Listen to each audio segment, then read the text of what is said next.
में इन्हें एक बिल्डिंग से दूसरी बिल्डिंग के बीच में पड़ी एक पतली सी लोहे की बीम पर चलकर जाना था। अगर ये उस बीम को पार कर लेते हैं तो इन्हें पैसे देकर वहां से रवाना कर दिया जाएगा। लेकिन टास्क ये था कि इस बीम को हाथ नहीं लगाया जा सकता था क्योंकि इसमें कई हजार वॉट का करंट दौड़ रहा था। वहीं सामने वाली बिल्डिंग में कुछ वीआईपीज बैठे हुए थे जिन्हें इंडो सर्व कर रही थी। मतलब इन गरीबों की मौत का अब ये वीआईपी मजा लूटने वाले थे। वैसे तो सभी का दिमाग सन था, लेकिन काईजी उन्हें हिम्मत देता है और वो इस बीम पर चलना शुरू कर देता है। तभी दोस्तों मौसम करवट बदलता है और तेज हवा चलने लगती है। मौसम की खस्ता हालत देखते ही एक शख्स डर के मारे अपना बैलेंस खो बैठता है और नीचे आ गिरता है। उसकी इतनी दर्दनाक मौत देखकर कई और लोग भी अपना बैलेंस खो देते हैं और नीचे गिर जाते हैं। वहीं एक आदमी तो उस बीम को पकड़ ही लेता है और करंट लगने से वो भी मर जाता है। वहीं दूसरी बिल्डिंग में बैठे वीआईपी इनकी मौत का मजा ले रहे थे। इस बीम पर सिर्फ हीडा, काईजी और सहारा बचे हुए थे। ये तीनों चल ही रहे थे कि तभी तेज बारिश शुरू हो जाती है और हीडा कहता है कि अब मैं चल नहीं सकता और वो अपना वाउचर काईजी को देकर उससे कहता है तुम मेरे पैसे मेरी बेटी तक पहुंचा देना।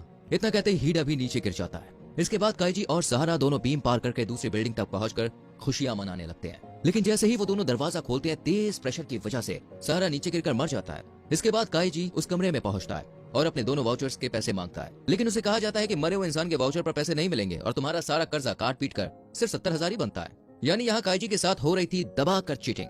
तभी उस कमरे में बैठा दोस्तों इस ग्रुप का चेयरमैन उसे पैसे कमाने का एक और मौका देता है। वो कहता है कि तुम चाहो तो टोनी गाबा के साथ ई कार्ड का गेम खेल सकते हो। काईजी इसके लिए तुरंत ही हाँ कर देता है। तभी काईजी से पूछा जाता है कि उसे कौन सा कार्ड सेट चाहिए। असल में इस गेम में दोनों को 5-5 कार्ड मिलने थे, जिनमें से 4 सिटीजन और एक एम्पीरियर यानी बादशाह। तो वहीं दूसरे के पास 4 सिटीजन और एक गुलाम होगा। गुलाम वाला पहले चाल चलेगा। रूल्स इस तरह थे कि सिटीजन सिटीजन ड्रॉ, बादशाह सिटीजन को हरा सकता है जबकि सिटीजन गुलाम को भी हरा सकता है, लेकिन गुलाम जो सब पे भारी है वो बादशाह को हरा सकता है। और जो गुलाम वाला सेट लेता है उसे दाव पर लगाए गए पैसों का 10 गुना मिलेगा, इसलिए काईजी गुलाम वाला सेट लेता है। इसके बाद गेम शुरू हो जाता है और पहली दोनों चालें ड्रॉ हो जाती है क्योंकि दोनों ने सिटीजन वाले कार्ड रखे।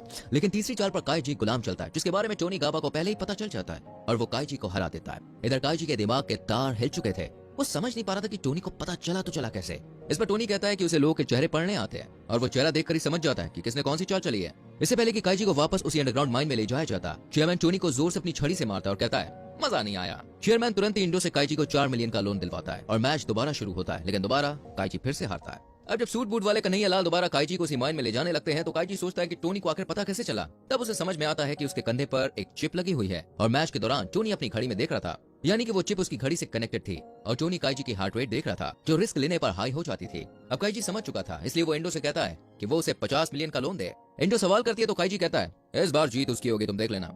और फिर से मैच शुरू हो जाता है, लेकिन मैच शुरू होने से पहले काईजी अपना सर शीशे पर दे मारता है जिससे उसका हार्ट रेट बढ़ जाता है। यानी अब टोनी गाबा चीटिंग नहीं कर सकता है। वो काईजी की टेबल पर एक गुलाम और एक सिटीजन का कार्ड रखता है और उन पर खून टपका देता है और उन्हें साफ करने की एक्टिंग करता है, लेकिन थोड़ा खून छोड़ देता है। वहीं टोनी को ये दिखाने की कोशिश करता है कि उसने गुलाम वाला कार्ड सिटीजन वाले से बदल लिया है। इस राउंड में पहली 3 चालें ड्रॉ हो जाती हैं। फिर दोस्तों काईजी खून लगा कार्ड आगे करता है और टोनी समझ जाता है कि ये गुलाम है, लेकिन वो कार्ड रखने से पहले सोचता है कि काईजी इतना भी बेवकूफ नहीं है। वो खून लगा सिटीजन वाला कार्ड पहले ही रख चुका है और उसने दूसरा कार्ड बदल दिया था। कुल मिलाकर टोनी काईजी की चाल समझ जाता है और बादशाह वाला कार्ड फेंक देता है। इसके चलते टोनी काईजी का मजाक बनाता है और उसे लूजर कहता है, लेकिन काईजी टेंशन में अपनी आंखें ऊपर उठाता है और काईजी के कार्ड पलटते ही धमाका हो जाता है। मतलब वो गुलाम वाला ही कार्ड था जिस वजह से टोनी को मजदूरी करने के लिए जाना पड़ता है। असल में काईजी ने कभी कार्ड बदला ही नहीं था। इस तरह काईजी दाव पर लगाए गए पैसे से 10 गुना ज्यादा यानी कि 500 मिलियन उठाकर इंडो के साथ वहां से निकल जाता है और दोनों पार्टी करने लगते हैं। यहाँ काईजी ने इंडो को 300 मिलियन दिए थे, लेकिन जैसे ही काईजी बियर पीता है वो बेहोश हो जाता है क्योंकि इंडो ने उसकी ड्रिंक में बेहोशी की दवा मिला दी थी।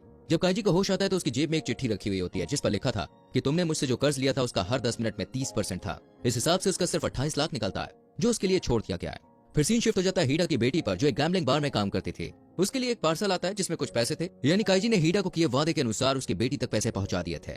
लेकिन अब उसके पास कुछ भी नहीं बचता। पर एक बात अच्छी थी कि अब उसके पास कोई भी कर्जा नहीं था, यानी कि खाली आती गया और खाली